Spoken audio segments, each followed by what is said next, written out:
तो ये है क्लास नंबर 4 आपकी, class number 4 of ratio and proportion. ठीक है, इसमें हम क्या पढ़ेंगे, इसमें पढ़ेंगे परसेंटेज का इंट्रोडक्शन करा देंगे हम रेशियो में। ठीक है, इन दोनों को हम कोलैब करा देंगे, इन दोनों का परसेंटेज एंड रेशियो। ठीक है, जैसे मान लो कि आपको दे दिया कि ए जो है इज 20% मोर देन बी। तो अब ये बताओ कि ए रेशियो बी क्या होगा, कैसे बताओगे। अब जो है परसेंटेज होता है ना, उसमें हमेशा बेस किसको माना जाता है, सबसे बड़ी बात तो ये, बेस हमेशा 100% को माना जाता है। ठीक है, जो भी परसेंटेज का क्वेश्चन होगा उसमें बेस 100% को माना जाता है। तो आप ए क्या करोगे, ए 20% ज़्यादा है। ठीक है, किससे, बी से। अब मैं मान लेता हूँ बी को बेस, वो क्या हो जाएगा 100, तो ये 20% ज़्यादा है, तो ये कितना हो जाएगा 120। तो ये हो गया रेशियो भाई 6:5। अब वहीं पे आ जाता है A is 20% less than B. उस केस में क्या हो जाता है, यहाँ पे 80 हो जाता है ए का, और बी का क्या हो जाता है आपका, सॉरी बी को बेस मान के चलते हो ना, तो ये हो जाता है आपका 4/5। ठीक है, यहाँ तक कोई समस्या। या आप ऐसे भी कर सकते हैं कि भाई 20% होता क्या है, 20% क्या होगा, 20/100 या 1/5 लिख लीजिए। ठीक है, अब इसमें अगर वो कह रहा है कि वो 20% ज़्यादा है, तो यहाँ पे बेस क्या हो जाएगा आपका, बेस तो ये हो जाएगा 5। ठीक है, जो यहाँ पे दोनों पे आया ये, अगर ज़्यादा है 20% तो एक एक फालतू है, एक यूनिट, तो इसमें एक ऐड कर देंगे तो वो हो जाएगा 6:5। और वही कम है तो इसमें से माइनस कर देंगे, वो हो जाएगा 4:5। ठीक है, अब फॉर एग्ज़ाम्पल मान लो कि जो ए है वो 2/3 ज़्यादा है किससे, बी से। ठीक है, तो अब बताओ ए रेशियो बी क्या होगा। ये तो बहुत ही सिंपल है, इसमें आप क्या करोगे, जो मैंने अभी यहाँ से बताया ना कि इसमें ऐड प्लस, वैसे ही गेम खेलोगे। अब ये जो है 2/3 ज़्यादा है, अब तीन में से तीन तो बेस हो गया, तीन ये बी का हो गया, अब इसमें से दो और ज़्यादा है, तो ये क्या हो जाएगा, ए रेशियो बी, ऐड कर दो 3 + 2 5, और ये बेस आपका हमेशा जो डिनोमिनेटर में होता है ना वो बेस माना जाता है। ठीक है, रेशियो में ये रूल है। और परसेंटेज में हमेशा अगर कुछ नहीं दे रखा तो 100% का आपका बेस मान के चलना है। ठीक है, हमेशा। तो यहाँ तक हो गई कहानी खत्म। अब आते हैं एक और एग्जांपल ले लेता हूँ, चलो और अंडरस्टैंडिंग हो जाएगी। अगर ए ने एक्सीड करा बी को कितने परसेंट से, 40% से। ठीक है, और बी इज लेस देन सी कितने परसेंट से, 20%। अब ये बताओ भाई ए रेशियो सी क्या होगा। सारे पॉज करके पहले ये सॉल्व करो। ठीक है, चलो अब देखते हैं ए रेशियो बी क्या हो जाएगा। सबसे पहले एक एक को लेके चलेंगे। ए बी से एक्सीड करता है 40%, तो बी को बेस मान लो 100। ठीक है, फिर आपका क्या हो जाएगा, ये 140 हो जाएगा, तो ये हो गया 7:5। अब यहीं पे बी और सी का रेशियो ले लो। बी लेस देन सी है 20%। ठीक है, अब यहाँ पे सी को बेस मान लो, और ये इससे कितना कम है 20%, तो ये हो गया 80। तो ये हो जाएगा आपका 4:5। अब आपको क्या करना है, अब तो ये तो आपको आता ही है। इसमें अब A ratio B ratio C निकालना है, वो कॉपी पेस्ट वाले मेथड से, उससे आपका क्या आ जाएगा, ए रेशियो सी। ठीक है, वैसे कितना आएगा, ये हो जाएगा 28:20:25। ठीक है, A ratio B ratio C, और ये दोनों का बताना है तो इसे हटा दो, ये हो जाएगा 28:25। ठीक है, ए रेशियो सी। तो चलिए एक क्वेश्चन कर लेते हैं अब।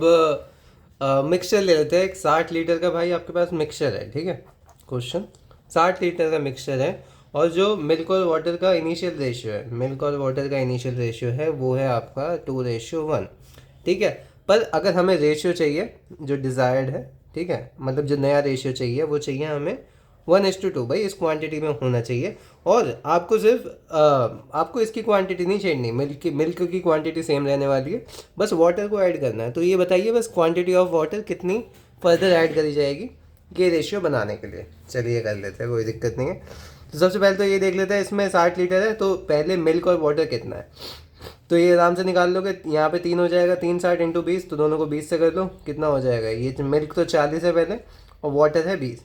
अब यहाँ पे अगर आप देखेंगे भाई मिल्क तो सेम रखना है, ये तो मैंने बता ही दिया, तो यहाँ पे तो 40 ही होने वाला है। जो नया वाला मिक्सचर है उसमें भी 40 होने वाला है। अब इसे ये 40 कैसे आया होगा, ×40 करके, भाई इसे भी ×40 कर दो, क्योंकि ये तो सेम सही होते हैं, मल्टीप्लाई अगर करते हैं रेशियो में, तो ये हो जाएगा 80। पहले कितना था 20, अब कितना है 80, तो कितना और ऐड करना पड़ा, 60 लीटर आपको और ऐड करना पड़ा। ठीक है, तो ये आंसर है आपका 60 लीटर। तो एक कॉइन के ऊपर आपको प्रॉब्लम कराता हूँ, बहुत बढ़िया हम रहेगी आपको। ठीक है, तो 216 रुपये आपके पास। ठीक है, 216 रुपीज़ है, और वो किस फॉर्म में, 1 रुपये का सिक्का है, 50 पैसे का सिक्का है, 25 पैसे का सिक्का है, ठीक है। इन ये सिक्के हैं कुछ कुछ कुछ रेशियो में, और आपका क्या कहते हैं, उन्हें मिला के 216 रुपये बैठ रहे हैं, ठीक है। रेशियो क्या है भाई, 1 रुपये का सिक्का, यहाँ पे मैं ऐसे लिख देता हूँ 150 25, ठीक है।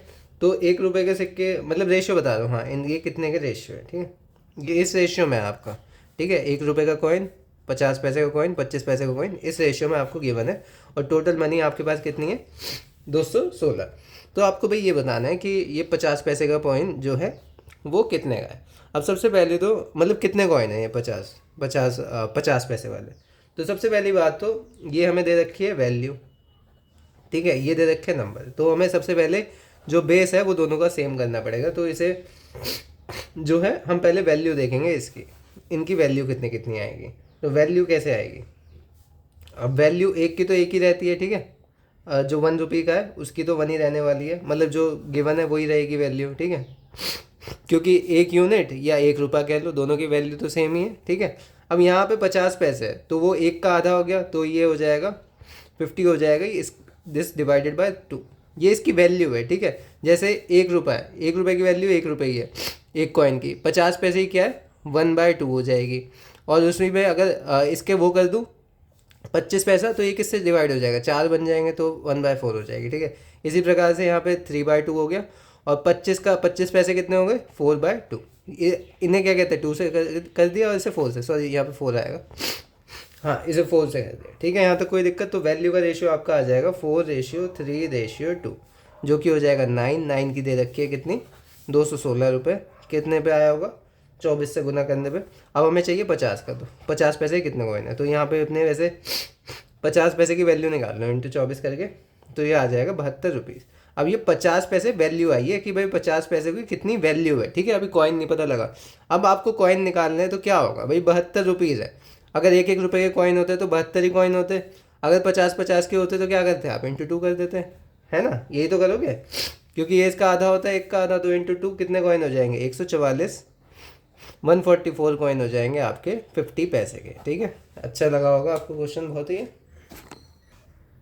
और आशा करता हूँ अच्छे से आपको समझ में भी आ गया होगा, ठीक है। तो that was all for this video. मिलते हैं नेक्स्ट वीडियो में, तब तक के लिए आप रिवीजन लगाइए, मेहनत से पढ़ाइए, मेहनत करिए और अच्छे नंबर लाइए।